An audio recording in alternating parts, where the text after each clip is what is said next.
G'day guys and gal, there's a bit of a doom and gloom theory in Warhammer 40k that nothing really matters as when the main Tyranid force arrives, everyone is doomed. With the current devastating Tyranid incursions just being the fingertip of the true might of the Nids. So it's kinda like everyone is screwed and the Tyranids will eventually win. But is that actually true? Or could the Tyranids be defeated even if the main force was actually real and did arrive? Before we get started, I have something as equally awesome as it is terrifying to show you, as we are releasing a brand new major mini, the Xenonid Black Terror. This monster towers above the battlefield, known to burrow underground before emerging and shredding the tits out of you. The detail of this model is insane, but that doesn't mean it's hard to paint, as it's a pretty big boy so the details are clear and visible. This expands the existing Xenonid range, which already features the Xenonid Raptors, the Xenonid Warriors, the Tyrant Queen, as well as the Xenonid Parasite. As such, I've also added it all into a new value bundle you can get, which features the entire Xenonid range and a shitload of models, 20 Raptors, 6 Warriors, the Queen, Parasite, and now the Terror.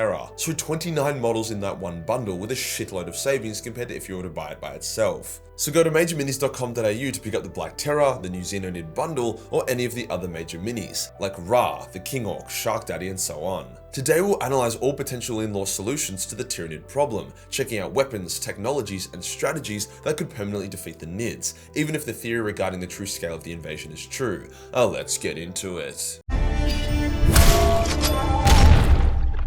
A really big problem with the Nids is that the galaxy can't just trap them in a kill zone as they arrive into the Milky Way, as they seem to have the galaxy surrounded and can even emerge from below the galactic plane. So to actually be able to defeat the Nids, we've got to have something that can reliably take them out wherever they appear. The first solution I want to discuss is the Tau bioweapon that was used to rapidly wipe out an entire splinter fleet. Commander Farsight's homeworld came under attack by the Nids, and it's clear that they didn't have the military might to resist. So their Earth-cast scientists, some of the best in the galaxy due to having no Tau Empire restrictions, got to work on a theoretical bioweapon that would cause mass breakdown of biomass. Farsight held the line as long as he could before his forces had to retreat and the Earth-cast scientists were consumed. However, not before they managed to perfect their bioweapon and inject it into themselves. The Nids ate their asses and then the entire fleet rapidly broke down and died, the bioweapon being absorbed by the entire fleet. Imagine if this had been done to an entire hive fleet, not just a splinter. Now unfortunately the scientists were killed and all their research destroyed, on top of the fact that the hive mind is highly adaptable and would likely make the Nids immune to this specific bioweapon from then on, but if another one was made that couldn't be adapted to,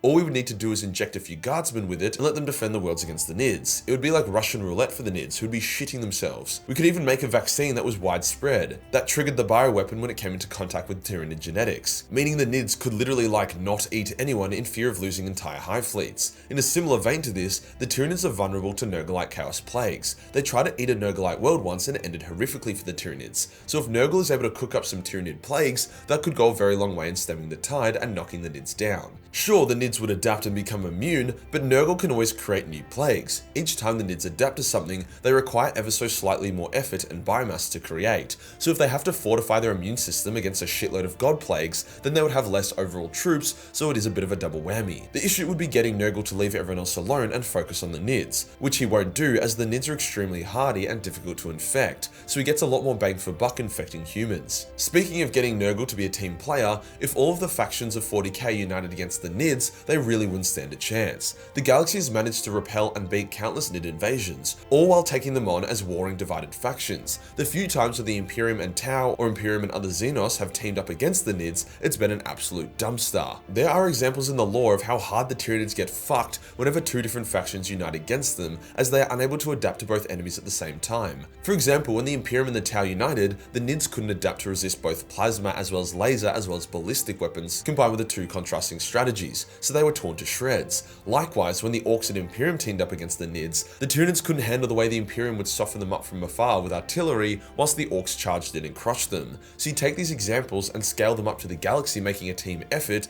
and every Nid fleet that would appear would be annihilated with very few losses. The obvious issue is that getting the entire galaxy to make peace and focus on just the Nids would be harder than picking up a supermodel by showing her your Warhammer collection, but if they did, they wouldn't need fancy weapons to deal with the threat. Speaking of fancy weapons, we do actually have some that make the Tyranids eat shit, or we did until some fuckwit decided to destroy the recipe on how to make it. It's called Phosphex, and it's up there with the most horrific weapons in all of 40k. It's like death gas mixed with napalm that didn't need oxygen to burn and would actively follow movement, so running away from it would make it chase you. It was used a fair bit during the Horus Heresy, with some worlds getting exterminatus and completely uninhabitable for thousands of years due to widespread Foxfest bombing. This was quite literally the perfect anti-Tyranid weapon. Even just using a few of these and the Nid biomass would be the perfect conduit for it to spread. It was also entirely impossible to adapt to, unless the Nids wanted to spend 90% of their biomass making extremely heat-proof warriors. I mean, even then it probably still wouldn't be enough. However, prior to the arrival of the Nids, a tech priest saw phosphex as so horrific that he destroyed the means to create more, meaning this scant remaining phosphex is all we have left, so it can't really be relied upon as a way to permanently deal with the Nid threat. If they figured out how to remake it though, the Nids would be fucked. Like if you just dropped a phosphex bomb on a Nid ship in space, it would probably burn the entire thing.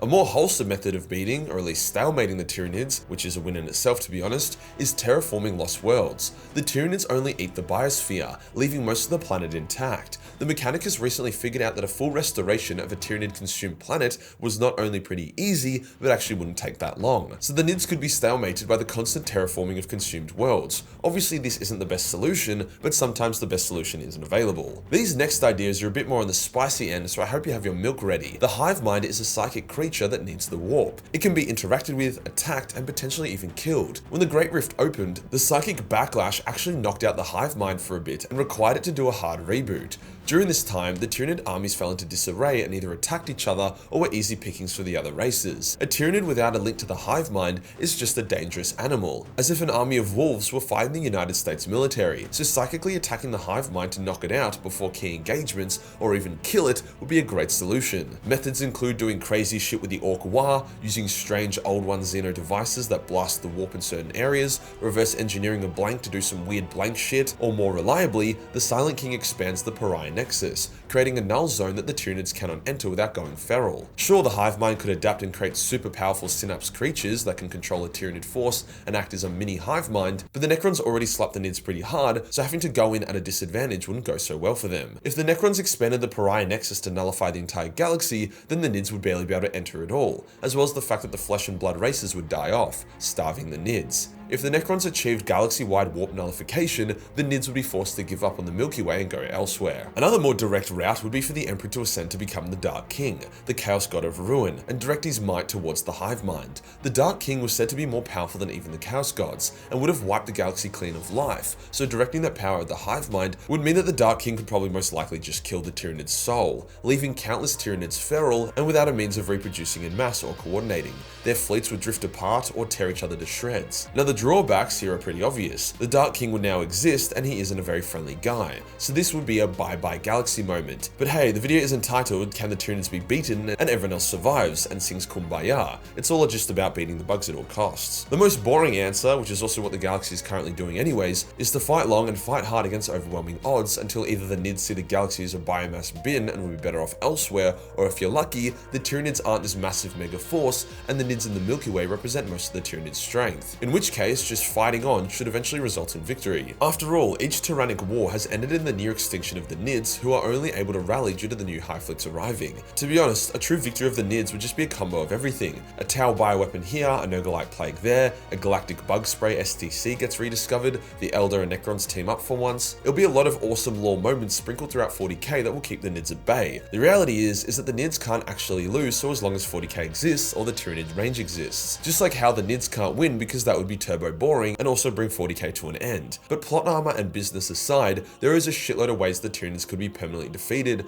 easily contained, or stalemated. The issue is that most of them require people to pull their heads out of their own asses, which in 40k isn't really possible. If you enjoyed the video and you want to support the channel, then pick up the Xenonid Black Terror, or really any of the major minis. Xenonid Black Terror is fucking dope though. Hit the subscribe button and hit the real subscribe button for more Xenoniddy content. Join the Discord for more memes and I'll see you in the next one. Peace.